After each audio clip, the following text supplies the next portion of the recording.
बिस्मिल्लाहिर्रहमानिर्रहीम। अस्सलाम वालेकुम दोस्तों, तमाम यूट्यूब फैमिलीज़ को मेरी तरफ से बहुत बहुत ज़्यादा ईद मुबारक।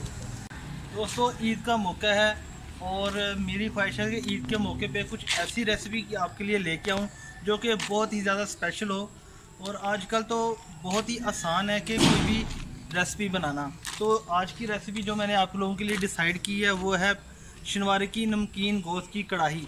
सिंपल तरीका है और इंतहाई टेस्टी बनती है। आपकी ज़्यादा मेहनत नहीं लगेगी और इंतहाई टेस्टी बनेगी जैसे कि बाज़ार में आप खाते हैं। और दोस्तों, ये जो कढ़ाई मैं आपको बनाना सिखाऊंगा ये बाज़ार में 2000 से लेकर 2500 तक फ़ी केजी इसकी प्राइस है, लेकिन आपको फील फॉर और बिल्कुल सस्ती घर पे बनाना सिखाऊंगा और बिल्कुल हूबहू वैसी बनेगी जैसी आप बाज़ार से खाते हैं, बल्कि हो सकता है बाज़ार से ज़्यादा टेस्टी हो।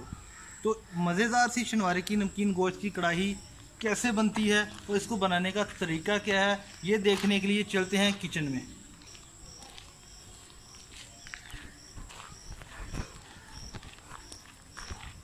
बिस्मिल्लाहिर्रहमानिर्रहीम।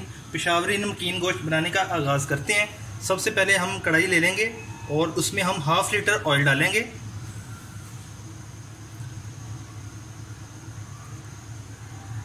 अल्हम्दुलिल्लाह 1/2 लीटर हमने ऑयल डाल लिया है। इसमें आप 1 टीस्पून नमक ऐड करेंगे और फ्लेम को ऑन कर लेंगे। अब हम इसको मिक्स करेंगे अच्छी तरीके से।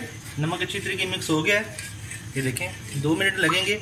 और क्योंकि ये मिट्टी की हांडी है तो ये थोड़ा सा टाइम ज़्यादा लेगी गर्म होने में।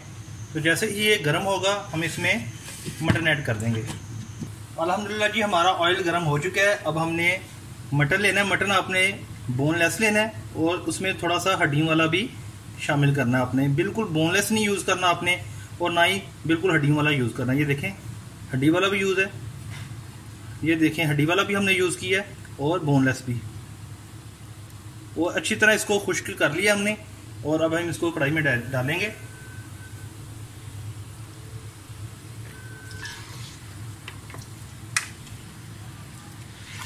तो इसको 2 से 3 मिनट के लिए भून लेंगे। अल्हम्दुलिल्लाह 2 से 3 मिनट हो चुके हैं और गोश्त ने अच्छे से कलर चेंज कर लिया है। अब हम इसे प्रेशर कुकर में शिफ्ट करेंगे। अल्हम्दुलिल्लाह प्रेशर कुकर में हमने गोश्त को शिफ्ट कर दिया है। अब हम इसमें 3 टेबलस्पून अदरक और लहसुन का पेस्ट ऐड करेंगे।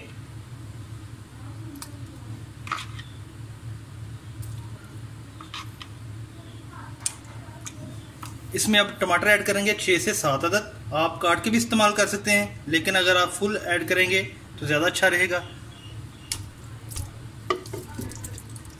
ये देखें 1/2 गिलास इसमें पानी डालेंगे हम।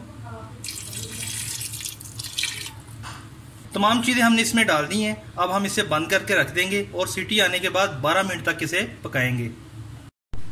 अल्हम्दुलिल्लाह 12 मिनट हो चुके हैं और ये देखें अल्हम्दुलिल्लाह गोश्त जो है वो अच्छी तरह गल चुका है। अब हम इसे दोबारा कढ़ाई में शिफ्ट करेंगे। गोश्त को हमने कढ़ाई में अल्हम्दुलिल्लाह शिफ्ट कर दी है और मीडियम आंच रख ली है और टमाटर का छिलका हम उतारेंगे। इस तरह आसानी के साथ ये उतर जाएगा। छिलके तकरीबन तमाम हमने उतार लिए टमाटर के। इसके बाद हमने टमाटर को अच्छी तरह कोशिश करनी है कि ये गोश्त में मिक्स हो जाए। ये देखें, ताकि टमाटर का टेस्ट अच्छी तरह जो है वो गोश्त में मिक्स हो जाए। अल्हम्दुलिल्लाह टमाटर हमने अच्छी तरह मिक्स कर लिए। ये देखें जो ग्रेवी का कलर है वो रेड होना शुरू हो गया। इसका मतलब है टमाटर अच्छी तरह हमने मिक्स कर लिए। अब हम इसमें 1 कप दही का ऐड करेंगे।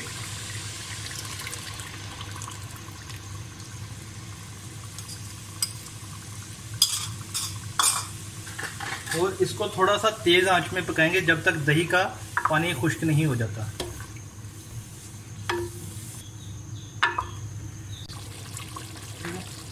अल्हम्दुलिल्लाह जी, दही का पानी अच्छी तरह खुश्क हो चुका है। ये देखें ग्रेवी हमारी थिक हो गई है। अब हमने इसमें करना क्या है, इसमें हम थोड़ी सी सब्ज़ मिर्ची ऐड करेंगे।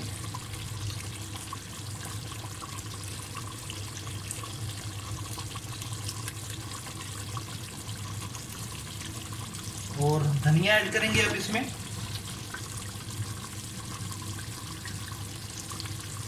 धनिया को आपने काट के अच्छी तरह वॉश करना है और फिर इसमें ऐड करना है आपने।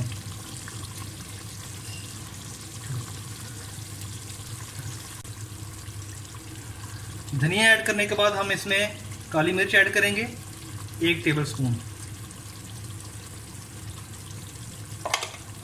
और फ्लेम को ऑफ कर देंगे और हमारी शनवारी नमकीन गोश्त की कढ़ाई रेडी है। अल्हम्दुलिल्लाह दोस्तों, हमारी नमकीन गोश्त की कढ़ाई जो है वो रेडी हो चुकी है। अल्हम्दुलिल्लाह बर्तन क्योंकि मिट्टी का यूज़ किया तो फ्लेम ऑफ करने के बाद भी इसमें हीट बाकी है। तो उम्मीद है दोस्तों आज की रेसिपी आपको बहुत ज़्यादा पसंद आई होगी। अगर तो आपको हमारी रेसिपी पसंद आई है तो हमारे चैनल को लाइक, सब्सक्राइब और शेयर ज़रूर कर दीजिए और फ्रेंड एंड फैमिली और दोस्तों के साथ भी शेयर कीजिएगा। इसी के साथ ही खलील सुलहरी को इजाज़त दें। अपना बहुत सारा ख्याल रखिएगा, दुआओं में याद रखिएगा। खुश रहें और खुश रखें। अल्लाह हाफिज़।